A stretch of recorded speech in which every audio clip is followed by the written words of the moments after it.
कैसे हैं आप लोग। उम्मीद करता हूं कि आप लोग स्वस्थ होंगे, मस्त होंगे, अपनी पढ़ाई में व्यस्त होंगे।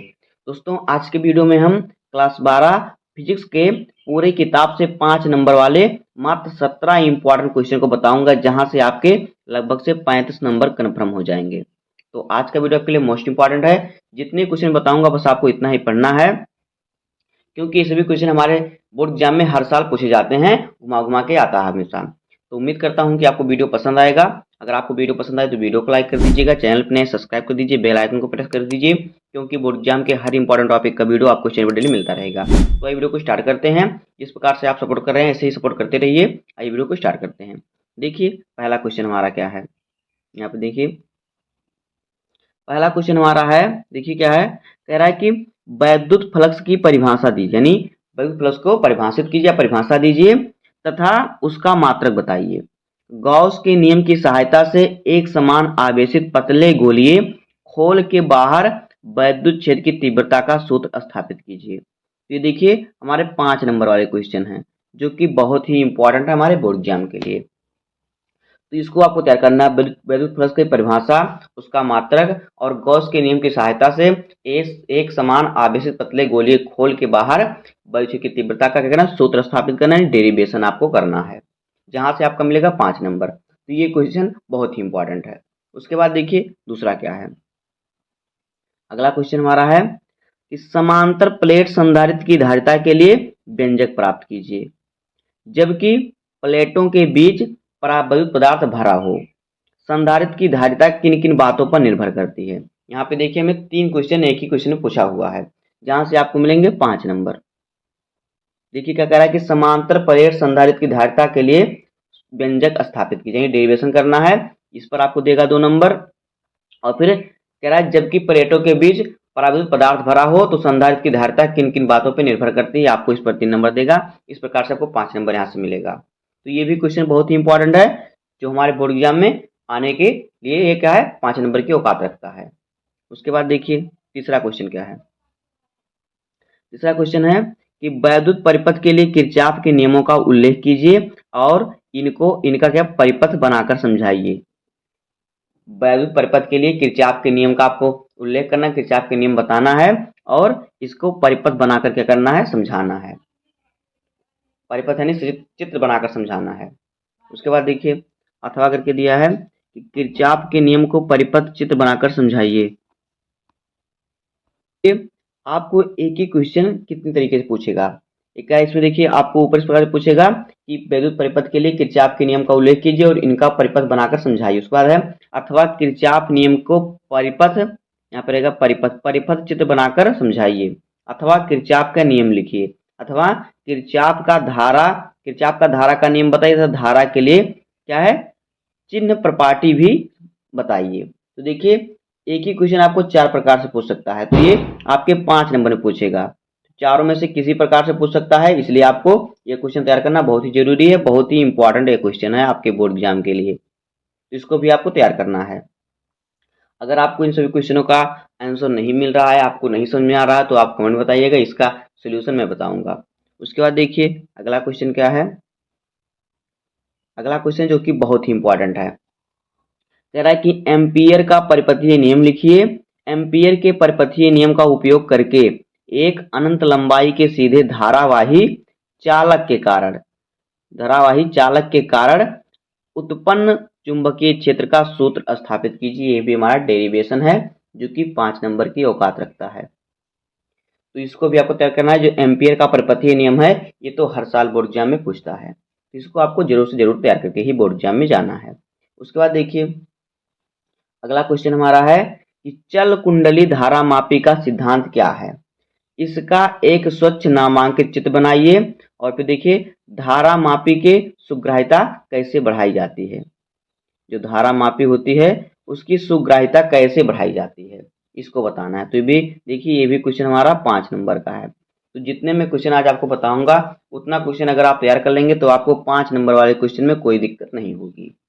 अथवा करके देखिए यही क्वेश्चन आपको किस प्रकार से पूछ सकता है कि चल कुंडली धारा मापी का सिद्धांत एवं कार्यविधि का वर्णन कीजिए। इसकी सुग्राहिता किस प्रकार से बढ़ाई जा सकती है। देखिए एक ही क्वेश्चन है लेकिन आपको थोड़ा घुमा के पूछेगा। तो ऐसा है तो आपको कोई दिक्कत नहीं है, आपको एक ही आंसर लिखना है। तो इस प्रकार से ये भी बहुत ही इंपॉर्टेंट क्वेश्चन है, इसको भी आपको तैयार कर लेना है।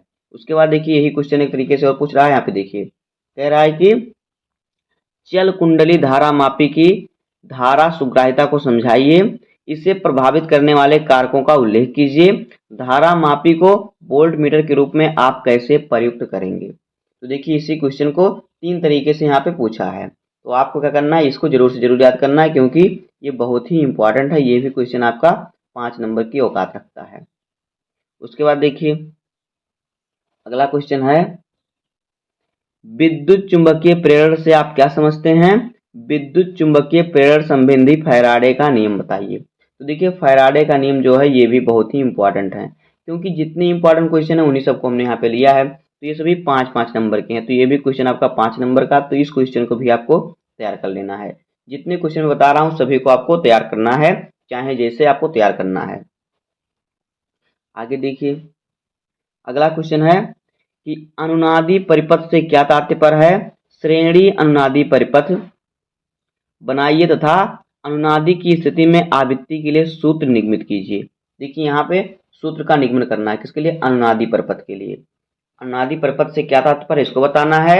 श्रेणी अनुनादी परिपथ बनाइए, आपको उसका चित्र भी बनाना है, और अनुनाद की स्थिति में आवृत्ति के लिए सूत्र का निगमन करना, डेरिवेशन करना है, तब जाके आपको यहाँ से 5 नंबर मिलेगा।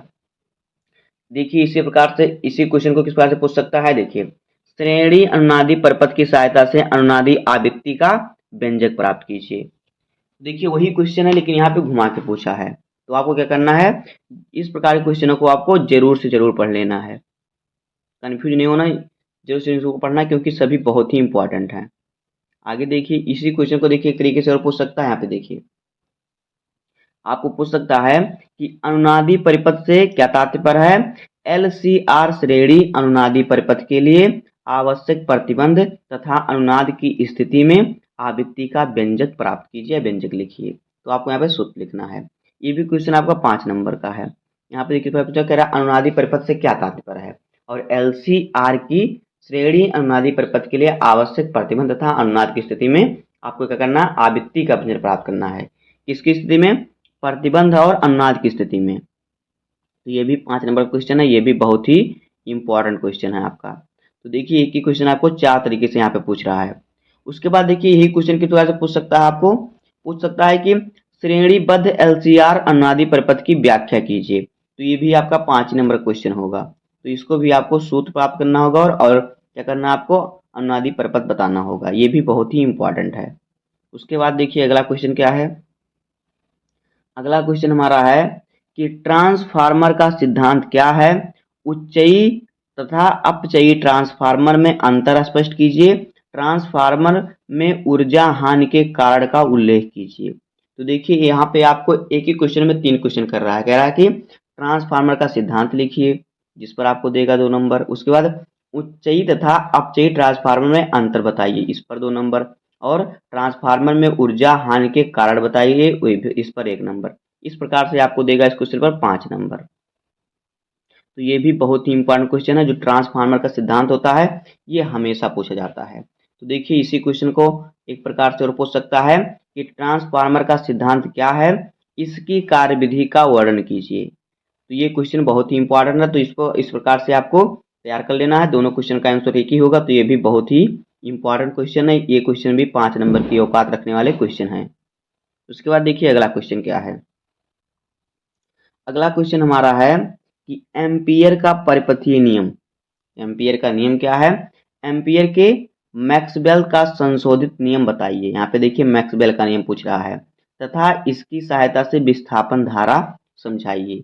ये भी बहुत ही इंपॉर्टेंट क्वेश्चन है। कह रहा है कि एम्पियर का नियम बताइए, एम्पियर मैक्सवेल का संशोधित नियम बताइए, इसकी सहायता से विस्थापन धारा समझाइए। देखिए पहले एम्पियर का परिपथीय नियम बताइए, फिर एम्पियर के मैक्सवेल का संशोधन का नियम बताइए, मैक्सवेल का, उसके बाद इसकी सहायता से विस्थापन धारा समझाना है। तो ये क्वेश्चन भी 5 नंबर का है। इसी प्रकार से आपको क्वेश्चन घुमा के पूछेगा, जो आपका लॉन्ग आंसर टाइप क्वेश्चन होगा। उसके बाद देखिए इसी क्वेश्चन को एक तरीके से और पूछ सकता है, अथवा करके दिया है कि मैक्सवेल के विस्थापन धारा की व्याख्या कीजिए। यहाँ पर रहेगा धारा, विस्थापन धारा की व्याख्या कीजिए तथा इसका समीकरण लिखिए।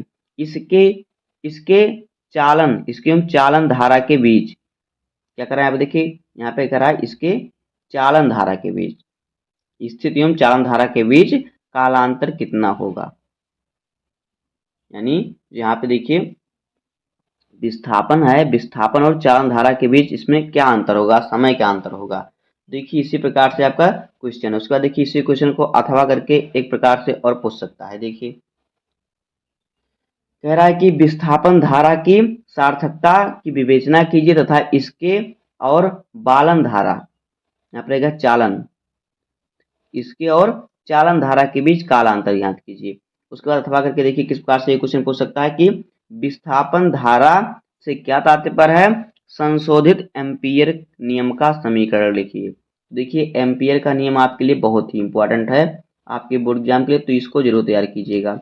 ये 5 नंबर के क्वेश्चन में पूछता है। एम्पीयर का नियम जो होता है 5 नंबर वाले क्वेश्चन में पूछता है। कितने नंबर में, 5 नंबर। उसके बाद देखिए अगला क्वेश्चन क्या है। अगला क्वेश्चन है कि यौगिक सूक्ष्मदर्शी के किरण आरेख द्वारा प्रतिबिंब का बनना समझाते हुए आवर्धन क्षमता के लिए सूत्र निगमित कीजिए। आवर्धन क्षमता का सूत्र बताना। देखिए यौगिक सूक्ष्मदर्शी में जो किरण आरेख होता है, ये क्वेश्चन भी आपके बोर्ड एग्जाम में हर साल आता है, तो इसको भी आपको तैयार करना है। ये भी बहुत ही इंपॉर्टेंट क्वेश्चन है। ये भी क्वेश्चन आपका 5 नंबर में पूछेगा। क्या कहेगा कि यौगिक सूक्ष्मदर्शी में किरण आरेख द्वारा प्रतिबिंब का बनना समझाइए, यानी प्रतिबिंब कैसे बनता है, और आवर्धन क्षमता के लिए सूत्र निगमित कीजिए, यानी इसका निगमन करना है, सूत्र प्राप्त करना है। इसी क्वेश्चन को देखिए किस प्रकार से पूछ सकता है कि संयुक्त सूक्ष्मदर्शी द्वारा स्पष्ट दृष्टि की न्यूनतम दूरी पर प्रतिबिंब बनने की स्थिति में किरण आरेख बनाइए, यानी चित्र बनाना है, तथा इस स्थिति के लिए आवर्धन क्षमता के सूत्र की स्थापना कीजिए। तो एक ही क्वेश्चन है, देखिए घुमा फिरा के कैसे पूछ सकता है, तो बहुत ही इंपॉर्टेंट है। 5 नंबर की औकात रखने वाले सभी ये क्वेश्चन है, तो ये भी आईएमपी क्वेश्चन है, इसको भी आपको जरूर तैयार करना है। उसके बाद देखिए अगला क्वेश्चन हमारा है कि हाइगेंस के द्वितीयक तरंगिकाओं के सिद्धांत के आधार पर प्रकाश के अपवर्तन की व्याख्या कीजिए तथा यहाँ पे रहेगा मैक्सवेल के नियम का निगमन कीजिए। यहाँ पे रहेगा मैक्सवेल के नियम का आपको क्या करना है, निगमन करना है। ये भी बहुत ही इंपॉर्टेंट है। अथवा करके देखिए उसी क्वेश्चन को कैसे पूछ सकता है कि हाइगेंस के द्वितीय तरंगिकाओं के सिद्धांत के आधार पर प्रकाश तरंग के अपवर्तन का नियम की व्याख्या कीजिए। तो ये सभी क्वेश्चन आपके 5 नंबर वाले। तो देखिए एक ही क्वेश्चन आपको किस प्रकार से पूछ सकता है। उसके बाद देखिए इसी क्वेश्चन को घुमा फिरा के और कैसे पूछेगा कि हाइगेंस के द्वितीयक तरंगिकाओं के सिद्धांत की व्याख्या कीजिए, इसके आधार पर प्रकाश के अपवर्तन के नियमों का प्रतिपादित कीजिए, नियम को प्रतिपादित करना है। तो देखिए इन प्रकार के सभी जितने भी हाइगेंस के द्वितीयक तरंगिकाओं के सिद्धांत को आपको पढ़ लेना है। 5 नंबर पे ये क्वेश्चन आपका पूछा जाएगा, तो ये भी आईएमपी क्वेश्चन है। उसके बाद देखिए अगला क्वेश्चन है यंग के द्विझिर्री प्रयोग में व्यतिकरण पट्टियों की चौड़ाई का व्यंजक लिखिए तथा इस पर झिर्रियों के बीच अंतर तथा प्रयुक्त प्रकाश की तरंगदैर्घ्य के प्रभाव को समझाइए। ये भी क्वेश्चन आपका 5 नंबर का है। उसके बाद देखिए यही क्वेश्चन आपको किस प्रकार से, एक प्रकार से और पूछ सकता है। देखिए कैसे, यहाँ पे देखिए पूछेगा कि एकल झिर्री से प्रकाश के विवर्तन प्रतिरूप को बनाइए तथा केंद्रीय उच्चिष्ट की चौड़ाई का सूत्र लिखिए। केंद्रीय उच्चिष्ट को प्रभावित करने वाले कारकों का उल्लेख कीजिए तथा विवर्तन कोण का अधिकतम संभाव्य मान क्या हो सकता है। तो देखिए उसी क्वेश्चन को घुमा फिरा के इस प्रकार से पूछेगा। तो यहाँ पे देखिए 5 नंबर क्वेश्चन ये आपका है। तो इस प्रकार से जितने भी क्वेश्चन आपको याद करना है, यानी कि एकल झिर्री प्रकाश के विवर्तन प्रारूप को आपको चित्र बनाना सीखना और इसके सूत्र का निगमन करना आपको सीखना है। उसके बाद देखिए इसी क्वेश्चन को कैसे पूछ सकता है कि एकल झिर्री से प्रकाश के विवर्तन के प्रयोग से केंद्रीय उच्चिष्ट की चौड़ाई का सूत्र स्थापित कीजिए तथा पर्दे पर प्रकाश की तीव्रता विभाजन पर चित्र बनाइए। इसमें पर्दे पर प्रकाश की तीव्रता विभाजन का चित्र बनाना, यानी प्रकाश कैसे विभाजित होता है, कैसे प्रकाश बट जाता है, इस प्रकार से इसका चित्र बनाना है। तो यहाँ पे देखिए 5 नंबर क्वेश्चन ये आपका है। तो एक ही क्वेश्चन आपको देखिए किस प्रकार से पूछा, तो एकल झिर्री से प्रकाश के विवर्तन को आपको जरूर पढ़ लेना है। उसके बाद देखिए